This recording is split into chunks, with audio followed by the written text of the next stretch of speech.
بات ختم کرنے لگا ہوں. میرے مدنی آقا مسجد حرام سے اقصی کو پہنچے, جناب موسیٰ پہلے پہنچے, وہ نبوت کی رفتار سے گئے تھے. میرے مدنی آقا براق کی رفتار سے گئے تھے. نبوت کی رفتار زیادہ, براق کی رفتار کم. جس نبی کی سیر کا عالم یہ ہے, وہ نبی سیر کرتے کرتے آسمانوں کو گیا, سدرہ کو گیا, عرش و کرسی کو گیا, لوح و قلم, لامکاں, گئے آ گئے. سفر نہیں تھا, بولو سفر نہیں تھا. کیا تھی؟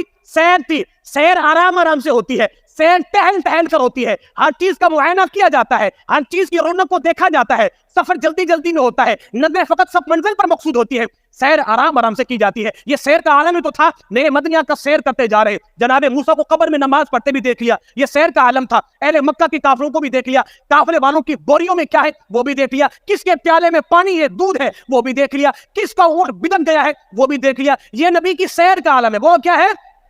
سیر کا عالم ہے. جس نبی کی سیر کا عالم یہ ہے, جس نبی کی سیر کا عالم یہ, ایک لمحے میں گئے, آ بھی گئے. پہلے آسمان سے زمین تک 500 سال کی مسافت کا سفر ہے. ساتواں آسمان 3500 سال کی مسافت کا سفر ہے. لامکان کا ہے, پھر میرا دماغ اس کو جا ہی نہیں سکتا. بات ختم کرنے لگا ہوں. جس نبی کی سیر کا عالم یہ ہے, وہ یوں گئے یوں آ گئے. جس کی سیر کا عالم یہ ہے, تو جس کی سیر کا عالم یہ ہے, پھر بتاؤ اس نبی کے سفر کا عالم کیا ہوگا؟